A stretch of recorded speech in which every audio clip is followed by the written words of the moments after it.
अस्सलाम वालेकुम dear students, welcome to the lecture number 8 of S block elements. और previous lecture में हमने physical properties of alkaline earth metals के बारे में बात की थी। आज के लेक्चर में हम डिस्कस करेंगे chemical properties of alkaline earth metals. So let's get started with the chemical properties.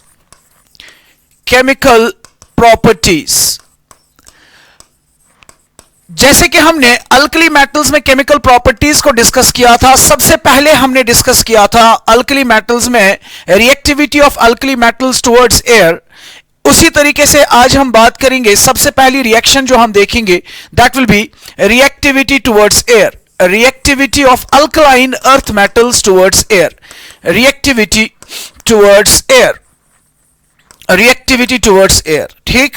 We know कि एयर के अंदर ऑक्सीजन होता है, कार्बन डाइऑक्साइड होता है, नाइट्रोजन प्रेजेंट होता है, मॉइस्चर प्रेजेंट होता है, ठीक। तो जो हमारे अल्कलाइन अर्थ मेटल्स है वो एयर के साथ, एयर के ऑक्सीजन के साथ रिएक्ट करके ऑक्साइड्स बनाते हैं, और साथ ही में वो ऑक्सीजन के अंदर जो नाइट्रोजन प्रेजेंट होता है उसके साथ रिएक्ट करके नाइट्राइड्स बनाते हैं, ठीक है ना। सो दैट मीन्स अगर हम सबसे पहली बात कहें reactivity towards air, we can say group two elements react with oxygen and nitrogen from atmosphere या from air and are converted into their oxides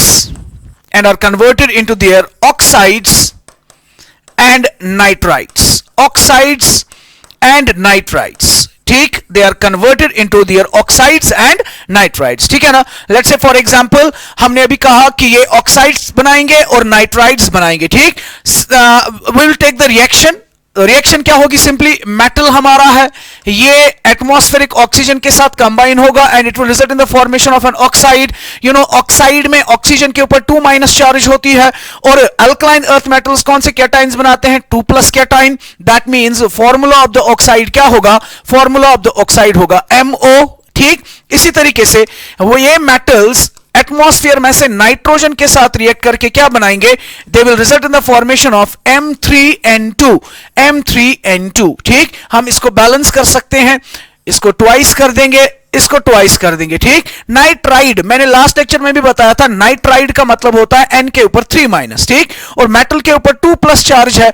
तो अगर एक नाइट्राइड मैंने लिया, एक मेटल मैंने लिया, तो पॉजिटिव चार्जेस कम हो जाएंगी। इन जनरल 2 नाइट्राइड्स अगर मैंने लिए तो टोटल में 6 नेगेटिव चार्जेस, और 3 मेटल के ऊपर 6 पॉजिटिव चार्जेस होंगे, ठीक है ना। इसको भी हम बैलेंस कर सकते हैं। Will take it 3 times and this will be balanced. Clear है बात? ठीक है। सो सबसे पहली बात हमने कही कि मेटल्स एटमॉस्फेरिक ऑक्सीजन के साथ रिएक्ट करके ऑक्साइड्स बनाएंगे और एटमॉस्फेरिक नाइट्रोजन के साथ नाइट्राइड्स बनाएंगे। फाइन, ठीक। एक बहुत ही इंपॉर्टेंट चीज यहां पे जो हमें नोट करनी है वो ये, बेरिलियम एंड मैग्नीशियम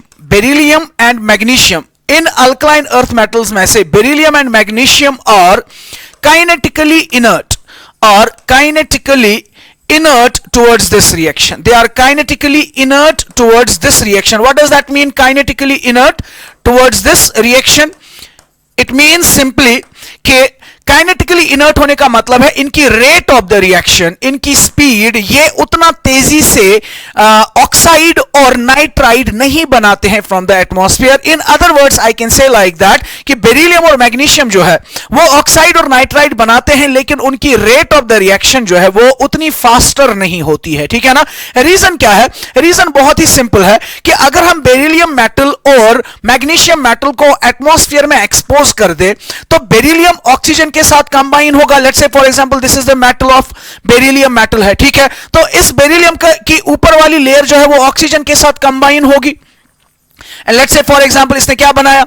इसने एक ऑक्साइड की लेयर बना दी यहां पे, ठीक, like this. It formed an layer of oxide. या मैग्नीशियम की बात करें तो इस मैग्नीशियम के ऊपर वाली सतह पे क्या बन जाएगा? ऑक्साइड की एक लेयर बन जाएगी, ठीक। नाउ ये जो ऑक्साइड की लेयर है, बेरिलियम ऑक्साइड या मैग्नीशियम ऑक्साइड की जो लेयर है, ये बहुत टफ होती है। टफ होने का मतलब ये इसके साथ स्टिक हो जाती है, ठीक है ना। जब ये इसके साथ स्टिक होती है, it results in the formation of A protective protective covering, ये एक प्रोटेक्टिव कवर की तरह इसके ऊपर बिहेव करता है। मतलब लेट्स से फॉर एग्जांपल ये मैग्नीशियम स्ट्रिप है, इस मैग्नीशियम स्ट्रिप ने ऊपर वाली सतह ने ऑक्सीजन के साथ कंबाइन करके ऑक्साइड की लेयर बना दी, ठीक है ना। अब ये ऑक्साइड लेयर इस मेटल के ऊपर चिपक जाता है, ठीक है ना।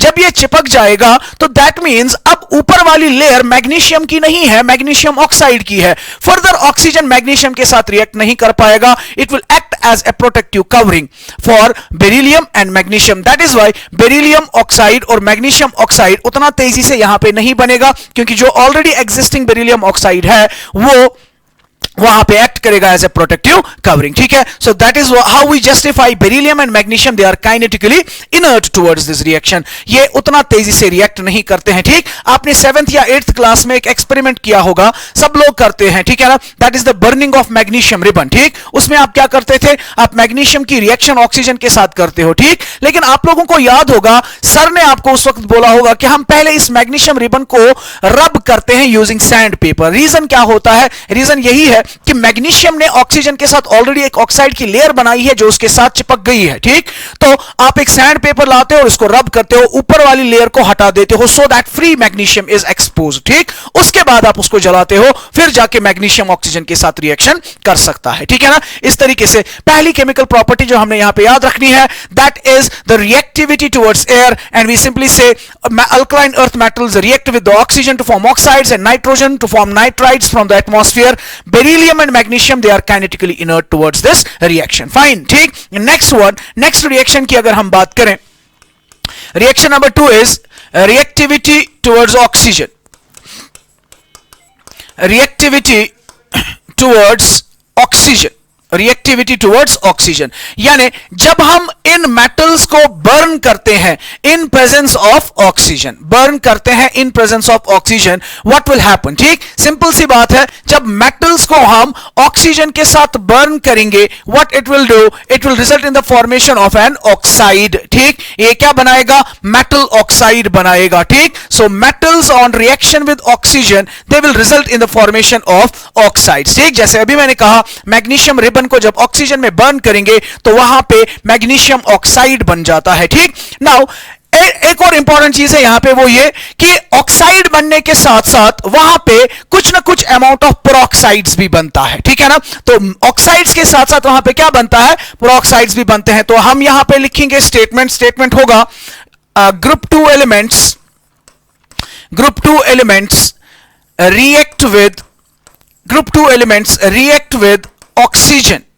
react with oxygen to form oxides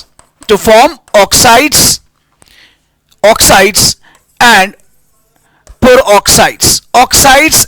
peroxides, ठीक।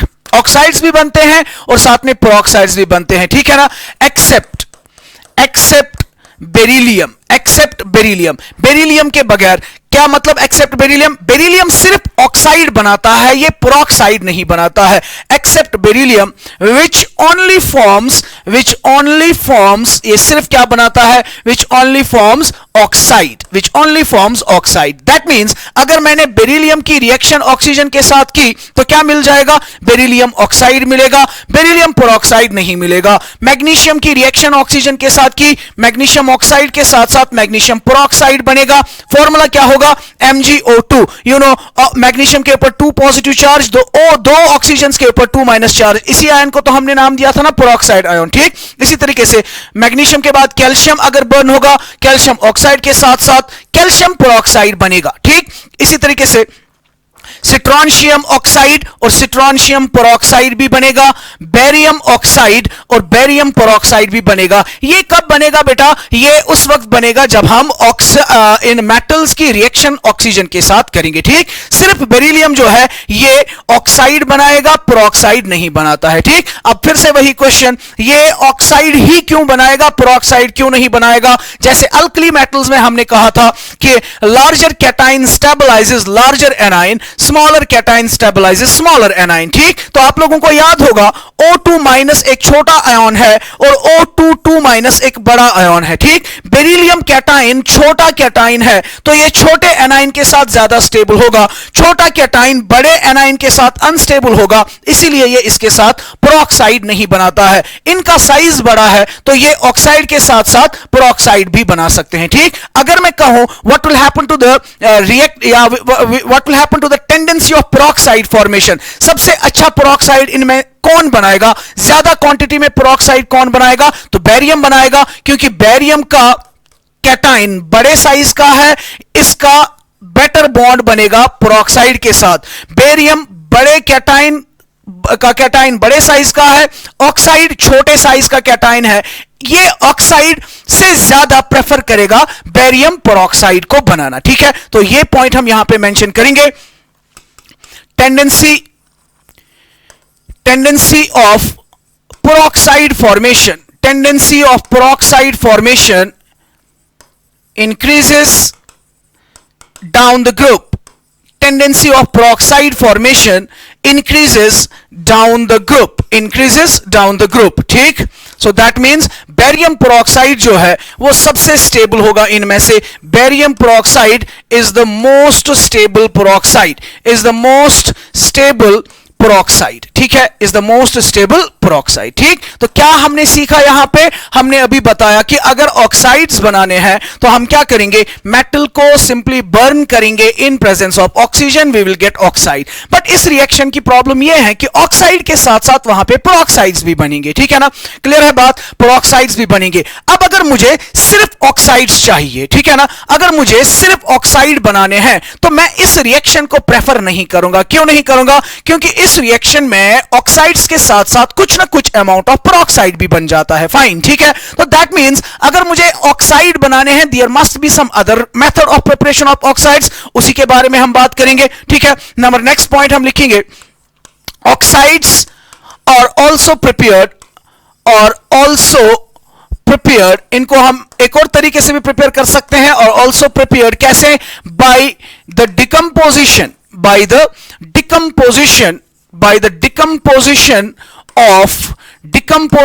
of their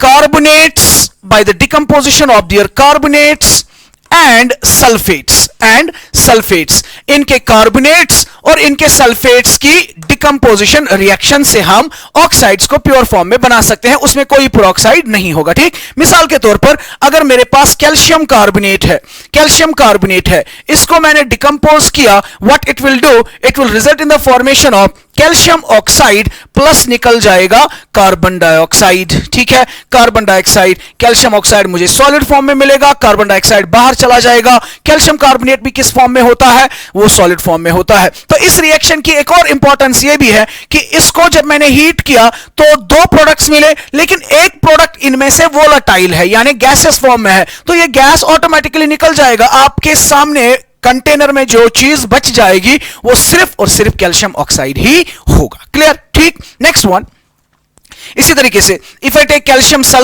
कैल्शियम सल्फेट मैंने लिया, इसको मैं हीट करूंगा, what it will do, it will again get converted into calcium oxide plus वहां पे सल्फर ट्राइऑक्साइड गैस निकल जाएगी। ठीक है, सो अच्छा तरीका इन ऑक्साइड्स को बनाने का यह है कि हम इनके कार्बोनेट्स या इनके सल्फेट्स को लाके इनको हीट करें और इनको डिकम्पोज करें into their respective oxides and volatile gases. In case of carbonates the gas obtained will be carbon dioxide and in case of sulfates the gas obtained will be sulfur trioxide. Fine, ठीक है। Now important thing regarding these oxides, characteristics की अगर बात करें, इस पे question पूछा जा सकता है, characteristics of oxides के characteristics की बात करें। ठीक, सबसे पहली चीज जो आप याद रखेंगे वो ये कि इन अल्कलाइन अर्थ मेटल्स के ऑक्साइड्स का नेचर क्या होता है, they are ionic in nature except for beryllium oxide. ठीक, so group to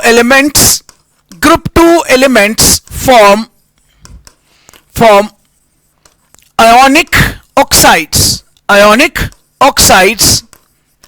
except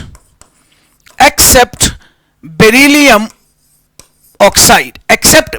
oxide। ठीक है, ये बेरिलियम ऑक्साइड क्या होता है, it is covalent in nature and polymeric, it is covalent and polymeric. एक तो ये कोवेलेंट होता है और ये मोनोमर के फॉर्म में नहीं होता है, मतलब ये एक सिंगल बीईओ यूनिट के फॉर्म में नहीं होता है, इसमें बहुत सारे बीईओ यूनिट्स एक दूसरे के साथ कोवेलेंट बॉन्ड्स के थ्रू जुड़ जाते हैं और ये एक बहुत बड़ा मॉलिक्यूल बनाते हैं, ठीक है ना। सो हमने क्या याद रखा, oxides of alkaline earth metals they are ionic in nature. Beryllium oxide जो होता है ये क्या होता है, ये कोवेलेंट इन नेचर होता है, ठीक। शायद लास्ट लेक्चर में गलती से मैंने बेरिलियम ऑक्साइड को एज एन आयोनिक कंपाउंड बताया था, तो प्लीज इसको करेक्ट कर लीजिएगा। बेरिलियम ऑक्साइड एक कोवेलेंट कंपाउंड होता है और इसका स्ट्रक्चर क्या होता है, पॉलीमेरिक इन नेचर, ठीक। नाउ अगर हम इन ऑक्साइड्स के मेल्टिंग पॉइंट्स की बात करें, that's very important, it can be asked in your competitive exams. Melting points का ऑर्डर बताइए। लास्ट लेक्चर में भी मैंने बताया था मेल्टिंग पॉइंट किस पे डिपेंड करता है, फोर्सेस ऑफ अट्रैक्शन पे, ठीक है। अब चूंकि इनके ऑक्साइड्स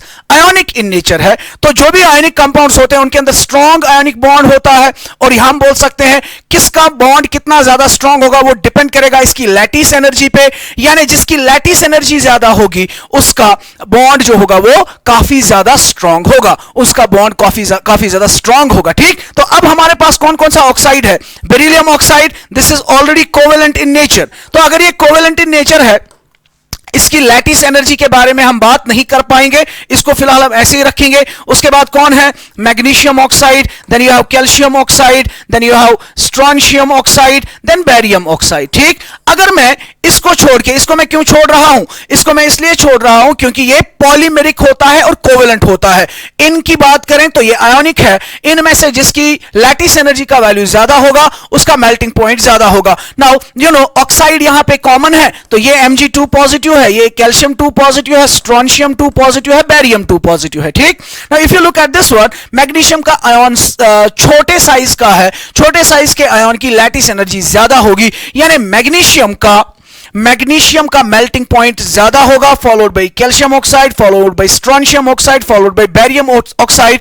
सबसे कम किसका होना चाहिए, बेरिलियम ऑक्साइड का। बट एक्चुअल ऑर्डर हमें जो याद रखना है that is like this, magnesium oxide का मेल्टिंग पॉइंट ज्यादा है, उसके बाद कैल्शियम ऑक्साइड, ठीक, उसके बाद बेरिलियम ऑक्साइड, उसके बाद बेरिलियम ऑक्साइड, उसके बाद स्ट्रोंशियम ऑक्साइड और उसके बाद है barium oxide. This is the order of melting point. Now beryllium oxide का मेल्टिंग पॉइंट क्या होना चाहिए था, सबसे कम, क्योंकि ये कोवेलेंटली बॉन्डेड मॉलिक्यूल है। कोवेलेंट बॉन्डेड मॉलिक्यूल्स के दरमियान वीक फोर्सेस होते हैं, बट अभी हमने बताया कोवेलेंट होने के साथ साथ ये क्या होता है, पॉलीमेरिक। इसमें बहुत सारे बीईओ यूनिट्स आपस में जुड़े हुए होते हैं, ठीक। तो जब आप इनको हीट करोगे, हीट करने के वक्त आपको कोवेलेंट बॉन्ड्स को ब्रेक करना है। अगर ये डिस्क्रीट यूनिट्स के फॉर्म में होता, फॉर एग्जांपल एक बीईओ, ये दूसरा बीईओ, इनके बीच में van der Waals forces of attraction होते जिनको ब्रेक करना आसान था, ठीक है ना। लेकिन चूंकि ये बीईओ और ये बीईओ आपस में जुड़े हुए हैं थ्रू कोवेलेंट बॉन्ड्स,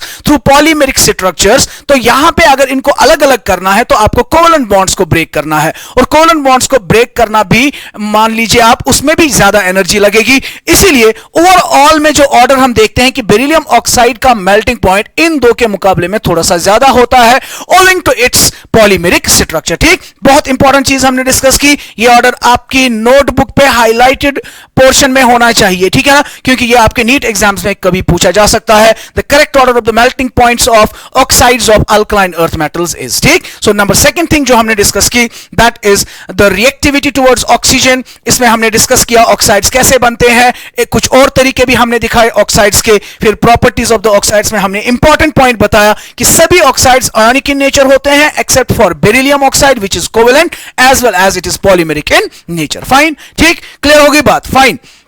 नाउ इसके बाद हम बात करेंगे एक और chemical reaction of alkaline earth metals which is again a very important one, that is reactivity towards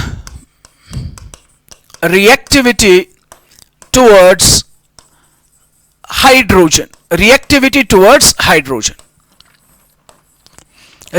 towards hydrogen, यानी हम मेटल्स की रिएक्शन करते हैं किसके साथ, हाइड्रोजन के साथ। शाबाश, जब मेटल्स हाइड्रोजन के साथ रिएक्ट करेंगे तो क्या बनेंगे, हाइड्राइड्स बनेंगे, ठीक है ना। दैट मींस मेटल्स कि रिएक्शन जब हम हाइड्रोजन गैस के साथ करेंगे it will result in the formation of hydrides of the formula MH2, क्योंकि मेटल के ऊपर 2 पॉजिटिव चार्ज है, हाइड्राइड के ऊपर नेगेटिव चार्ज है, यानी 2 H नेगेटिव आयंस लगेंगे. You will call this as a metal hydride. Metal hydride, ठीक,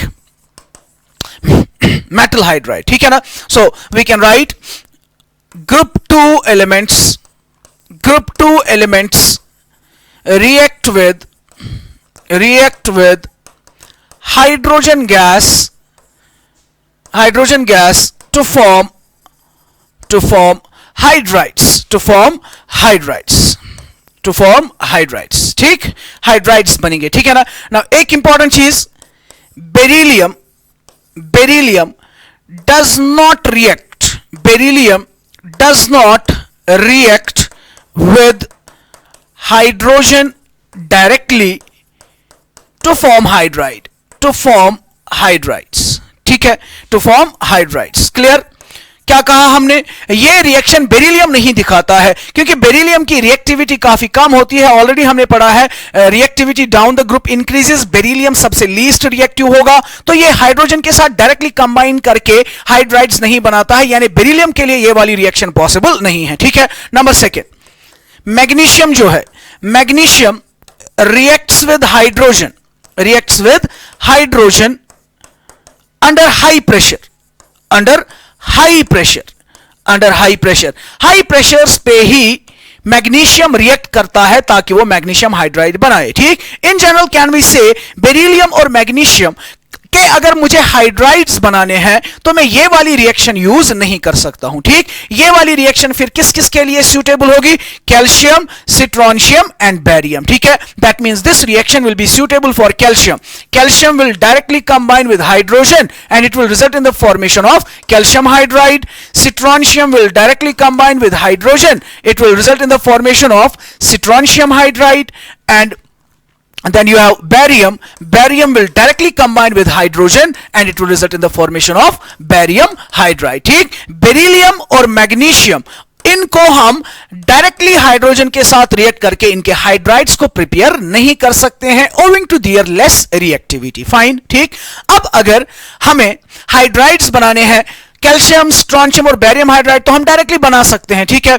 बेरिलियम और मैग्नीशियम के हाइड्राइड्स बनाना इस रिएक्शन से पॉसिबल नहीं है, तो इनके हाइड्राइड्स को कैसे बनाते हैं, आइए उस रिएक्शन के बारे में सीखते हैं, ठीक. Now we will write beryllium and magnesium hydrides. Beryllium and magnesium hydrides are prepared.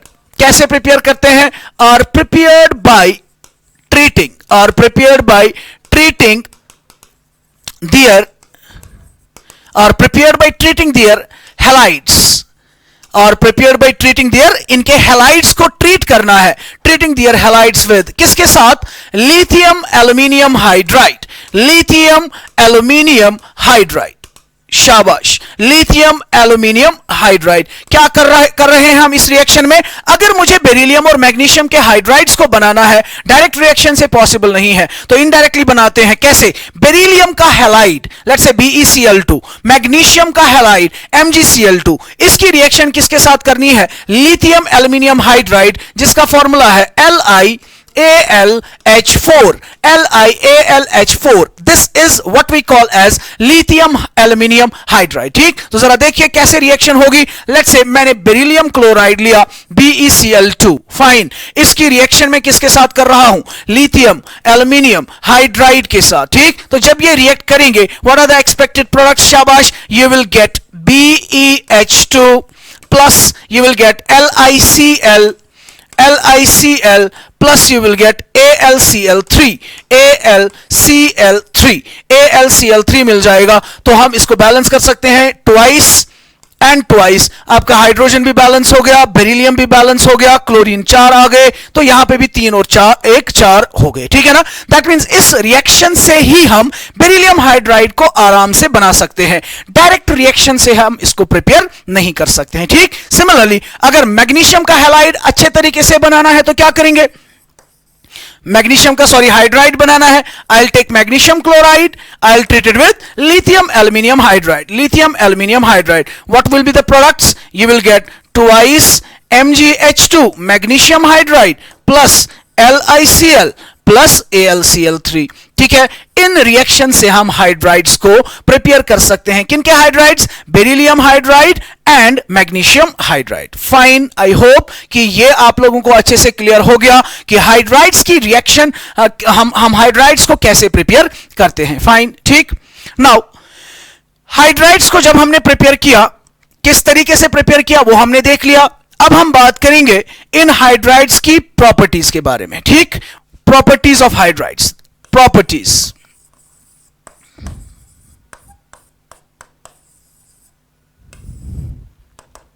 Properties of hydrides. ठीक, नंबर 1 पहली प्रॉपर्टी जो हम याद रखेंगे वो ये, beryllium hydride and magnesium hydride और कोवेलेंट इन नेचर, और कोवेलेंट एंड पॉलीमेरिक, और covalent and polymeric in nature. शाबाश, ये क्या होते हैं? इनका नेचर कोवेलेंट नेचर का होता है। बाकी जितने भी हाइड्राइड्स हैं they are ionic in nature. ठीक, beryllium hydride and magnesium hydride are covalent and polymeric in nature, while rest of the hydrides are ionic in nature. Rest of the hydrides are ionic in nature. They are ionic in nature. Rest of the hydrides are ionic in nature. बात समझ रहे हैं आप? ठीक है, beryllium hydride और magnesium hydride क्या है? कोवेलेंट है। Calcium hydride, strontium hydride, barium hydride, what are they? They are ionic in nature. ठीक, अब अगर हम इनके स्ट्रक्चर्स की बात करें, structure of beryllium hydride for example, वैसा ही स्ट्रक्चर मैग्नीशियम हाइड्राइड का भी होगा। ठीक, तो यहां पे आप याद रखेंगे इसका पॉलीमेरिक स्ट्रक्चर होने के साथ साथ इसमें एक पेक्यूलियर तरह का बॉन्ड होता है, एक बहुत ही इंटरेस्टिंग बॉन्डिंग इसके अंदर होती है। ये आपके कॉम्पिटिटिव एग्जाम्स के लिए बहुत ज्यादा इंपॉर्टेंट है। ठीक, तो नंबर 1 पहली चीज जो हम यहां पे डिस्कस करेंगे स्ट्रक्चर ऑफ बेरिलियम हाइड्राइड के बारे में, it consists of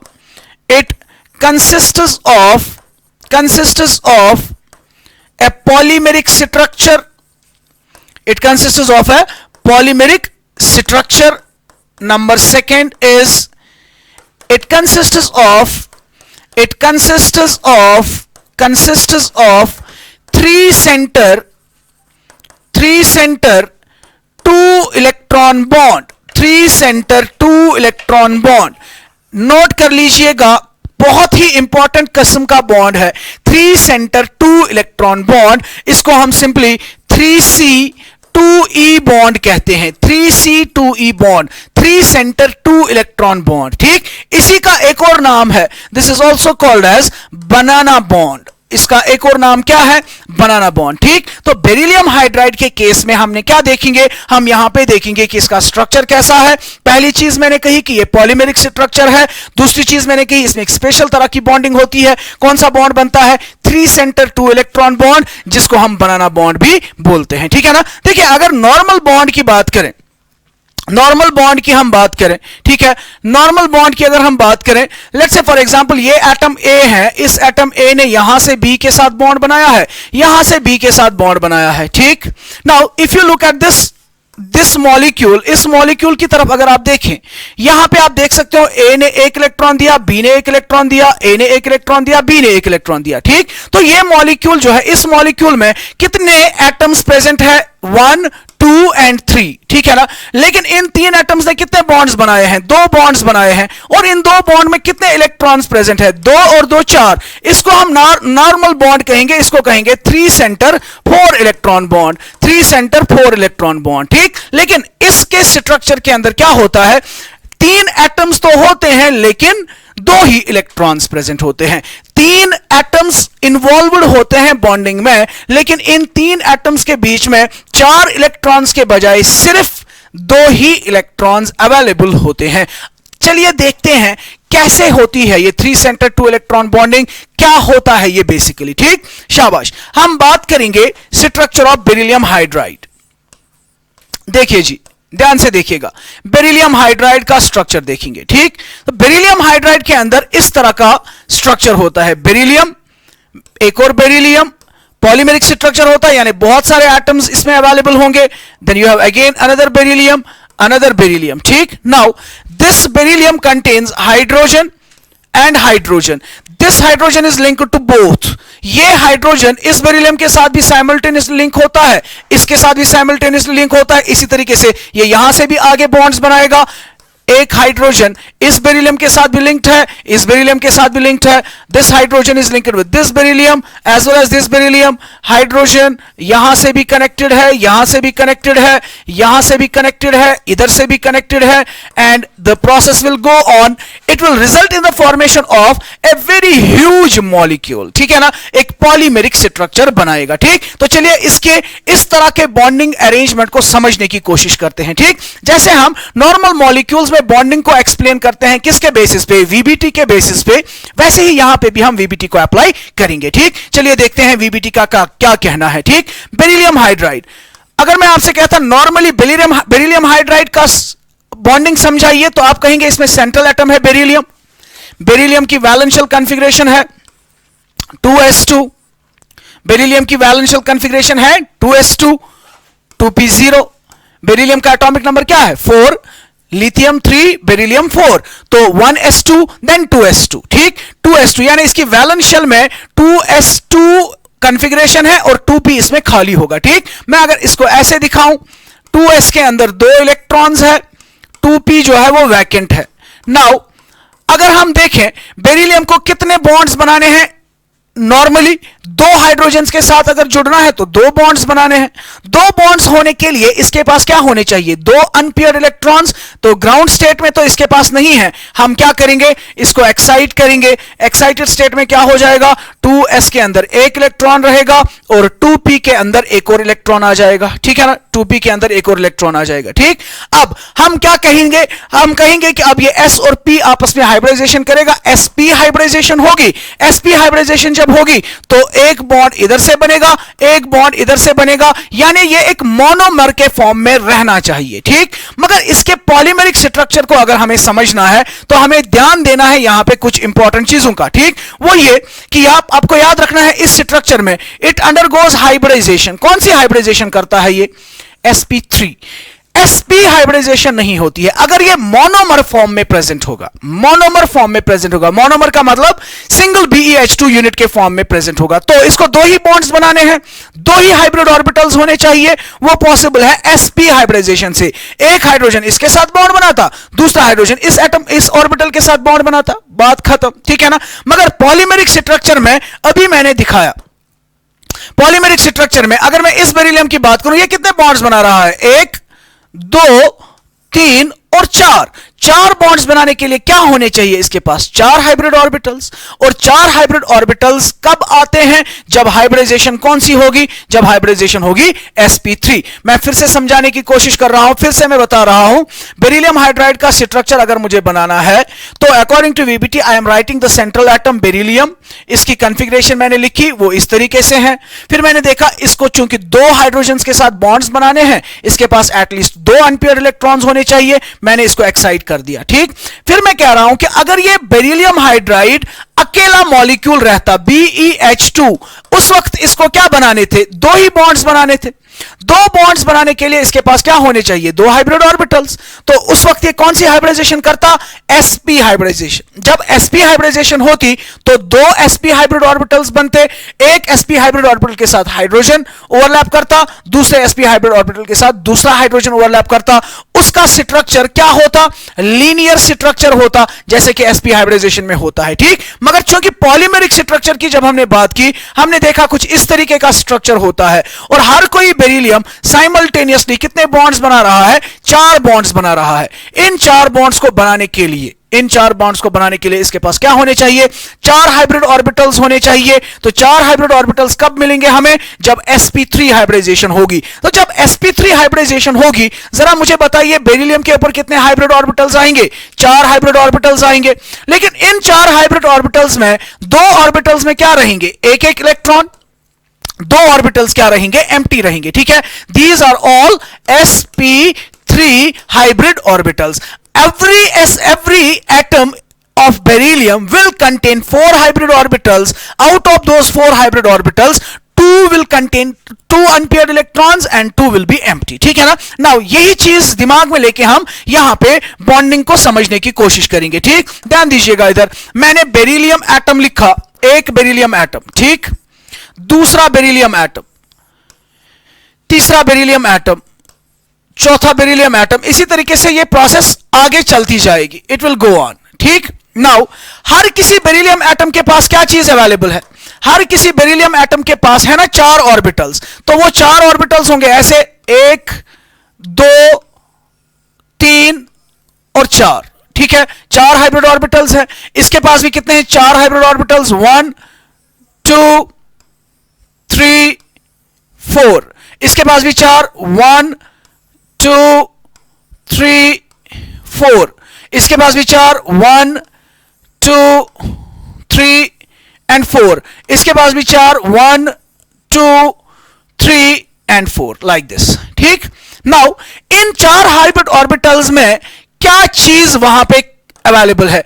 2 hybrid orbitals में 2 अनपेयर्ड इलेक्ट्रॉन्स और 2 हाइब्रिड ऑर्बिटल्स एम्प्टी. मान लीजिए ये इसका एक अनपेयर्ड इलेक्ट्रॉन है, ये दूसरा अनपेयर्ड इलेक्ट्रॉन है, ये और ये वाला ऑर्बिटल एम्प्टी है. ठीक. इसी तरीके से इस बेरिलियम में भी इसमें इलेक्ट्रॉन, इसमें इलेक्ट्रॉन, ये 2 एम्प्टी. इस बेरिलियम में भी 4 में से 2 ऑर्बिटल्स के पास 2 इलेक्ट्रॉन्स, 2 एम्प्टी. यहां पे भी 1 और 2 इलेक्ट्रॉन्स, 2 एम्प्टी. यहां पे भी 1 और 2 इलेक्ट्रॉन्स, 2 एम्प्टी. ठीक. नाउ इन ऑर्बिटल्स को बॉन्डिंग किसके साथ करनी है? इन ऑर्बिटल्स को बॉन्ड्स बनाने हैं ना, किसके साथ बॉन्ड्स बनाने हैं? हाइड्रोजन के साथ. But if you remember, hydrogen का कौन सा ऑर्बिटल अवेलेबल होगा? 1s. और उस 1s के अंदर एक इलेक्ट्रॉन मौजूद होगा. नाउ अगर मैंने हाइड्रोजन को लिया, कौन हाइड्रोजन किसके साथ बॉन्ड बनाना चाहिए था नॉर्मल में?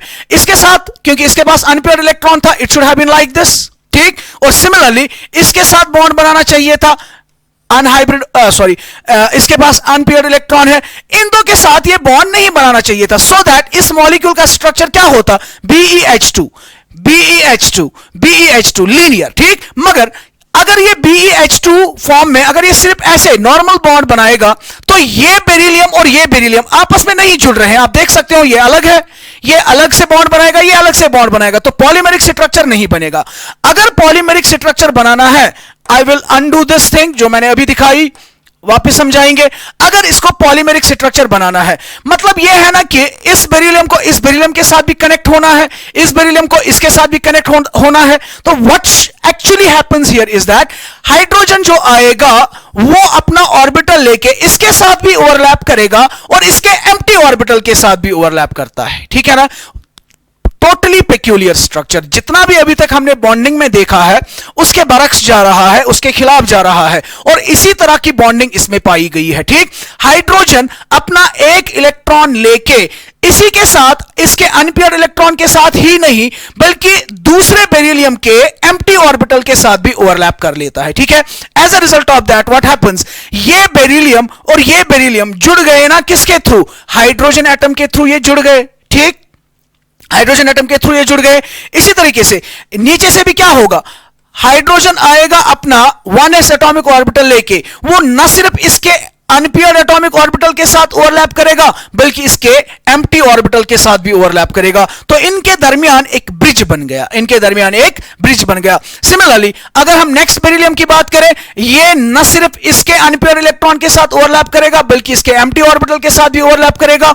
नीचे से भी ओवरलैप होगा, न सिर्फ इसके अनपेयर्ड इलेक्ट्रॉन के साथ ओवरलैप करेगा, इसके एम्प्टी ऑर्बिटल के साथ भी ओवरलैप करेगा. सिमिलरली नेक्स्ट वाले केस में भी ये 2 के साथ ओवरलैप करेगा, इन 2 के साथ ओवरलैप करेगा. यहां पे भी इन 2 के साथ ओवरलैप होगा, इन 2 के साथ ओवरलैप होगा. बात समझ रहे हैं आप? ठीक है ना. And the process will continue. ये यहां से आगे चला जाएगा, ये यहां से आगे चला जाएगा. As a result of that यहां पे क्या होगा? यहां पे बहुत सारे पॉलीमेरिक बॉन्ड्स बन जाएंगे. ठीक. अब अगर आप इस बॉन्ड की तरफ ध्यान से देखेंगे, ये एक एटम है, ये हाइड्रोजन दूसरा एटम है और ये बेरिलियम तीसरा एटम है. तो 3 सेंटर्स आर कनेक्टेड. लेकिन इन 3 एटम्स के दरमियान सिर्फ टोटल में कितने इलेक्ट्रॉन्स है? एक इलेक्ट्रॉन इलेक्ट्रॉन ये और एक इलेक्ट्रॉन ये, तो 2 इलेक्ट्रॉन है और 3 एटम्स है, इसीलिए इसको क्या नाम देते हैं, 3 center 2 electron bond. We call it as a 3 center 2 electron bond. I hope बहुत ही इंटरेस्टिंग चीज हमने यहां पे देखी। 3 सेंटर, 3 एटम्स जुड़ रहे हैं, बेरिलियम एक, हाइड्रोजन दूसरा, बेरिलियम तीसरा, 3 एटम्स जुड़ रहे हैं, लेकिन इनके बीच में सिर्फ 2 ही इलेक्ट्रॉन्स अवेलेबल है, ठीक है ना। नाउ एक और चीज यहां से भी देखेंगे, 1 2 and 3 hydrogen is connected with 2 beryllium simultaneously but involving only 2 electrons, so a 3 center 2 electron bond। हर किसी जगह पे यही चीज आपको देखने को मिलेगी, ठीक।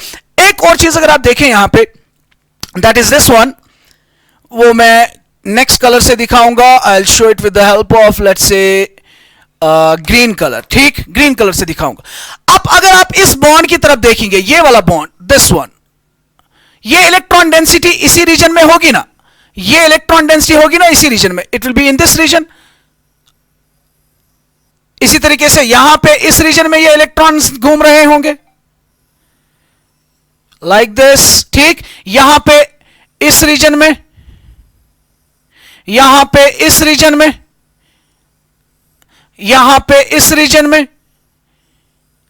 यहां पे इस रीजन में, like this, ठीक। Now if you look at these bonds, इस 3 सेंटर 1 2 3 सेंटर 2 इलेक्ट्रॉन बॉन्ड को अगर आप गौर से देखेंगे, इस बॉन्ड को अगर आप गौर से देखेंगे तो इसकी शेप जो है, इसकी शेप कैसी बन रही है, इस इलेक्ट्रॉन डेंसिटी की शेप कैसी बन रही है, इस इलेक्ट्रॉन डेंसिटी की शेप बिल्कुल बनाना जैसी बन रही है। आई होप कि आपको बनाना बनते हुए दिख रहा होगा, ठीक है ना। इसीलिए इस तरह के बॉन्ड का एक और नाम भी है, we also call it as a banana bond, ठीक। सो इन जनरल हमने ये कहा कि बेरिलियम हाइड्राइड का स्ट्रक्चर पॉलीमेरिक होता है और उसमें एक स्पेशल तरह का 3 सेंटर 2 इलेक्ट्रॉन बॉन्ड मौजूद होता है जिसको हम बनाना बॉन्ड भी कहते हैं, ठीक। तो you can clearly find out कि हमने इसके बनाना बॉन्ड को कैसे बनाते हुए दिखाया, और बिल्कुल आप शेप देख रहे हो बनाना की तरह ही है।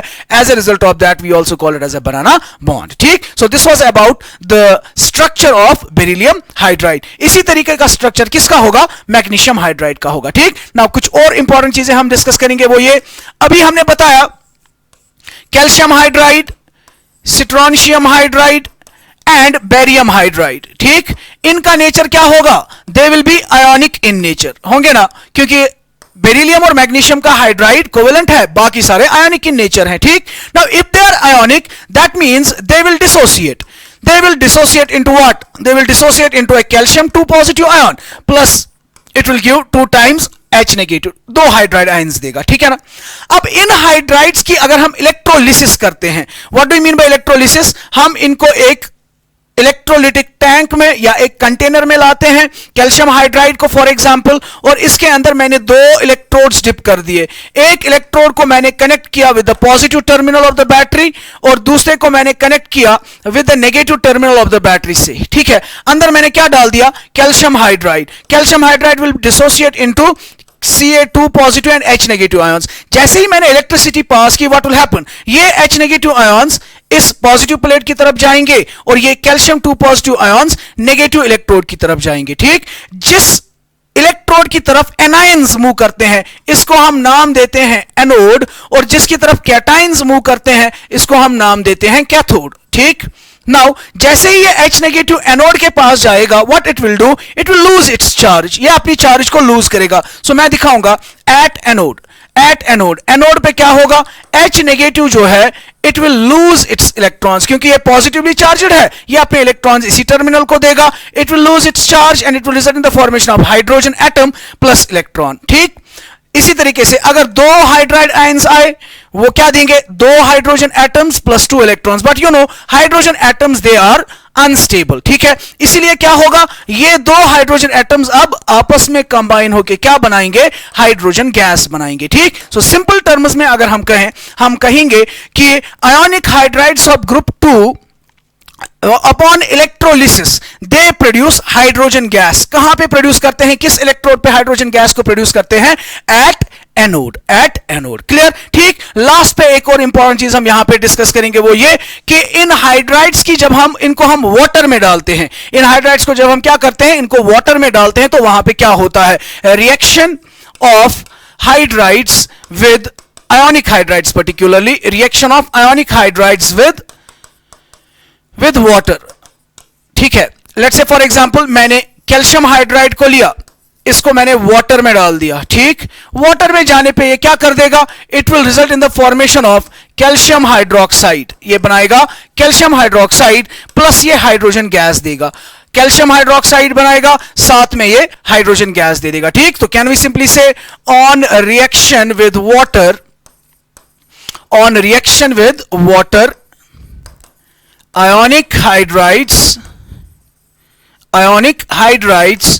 of group 2, ionic hydrides of group 2, what they do, produce hydrogen gas, ठीक है ना. कैल्शियम हाइड्राइड जो है ये हाइड्रोजन गैस प्रोड्यूस करता है जब हम इसको वाटर में डालते हैं. इसका एक और स्पेशल नाम है कैल्शियम हाइड्राइड का. Due to this reaction we call it as hydrolith. Competitive exams में पूछा जा सकता है हाइड्रोलिथ क्या होता है. Hydrolith is another name for calcium hydride because it produces hydrogen. Hydrolith का मतलब जो हाइड्रोजन गैस प्रोड्यूस करे. कैल्शियम हाइड्राइड को जब वाटर में डाला जाएगा it will produce hydrogen gas. Fine, ठीक है ना, बहुत ही इंपॉर्टेंट चीज. नेक्स्ट अगर हम बात करें इनकी थर्मल स्टेबिलिटी की, हाइड्राइड्स की thermal stability,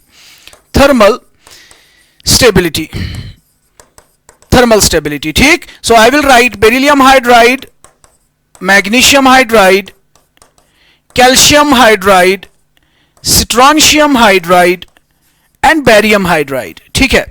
now last lecture में हमने ऑलरेडी बताया है अगर हमें थर्मल स्टेबिलिटी डिस्कस करनी हो, हम देखते हैं कॉमन आयन कैसा है. कॉमन आयन इनमें H नेगेटिव है और H negative is a monoatomic ion. ठीक, मोनो एटॉमिक आयन्स के लिए thermal stability is inversely proportional to the size. जिसका साइज ज्यादा होगा उसकी थर्मल स्टेबिलिटी कम होगी. बेरिलियम का साइज छोटा है तो इसकी थर्मल स्टेबिलिटी सबसे ज्यादा होगी और सबसे लीस्ट थर्मली स्टेबल कौन होगा, बेरियम हाइड्राइड होगा. Barium hydride least thermally stable होगा, बेरिलियम हाइड्राइड सबसे ज्यादा थर्मली स्टेबल होगा. बात समझ रहे हैं आप, ठीक है ना. So these were some important things regarding hydrides of group 2 elements. ठीक, आई होप कि आप लोगों ने आज का लेक्चर अच्छे से एंजॉय किया होगा. Thank you very much. See you in the next lecture.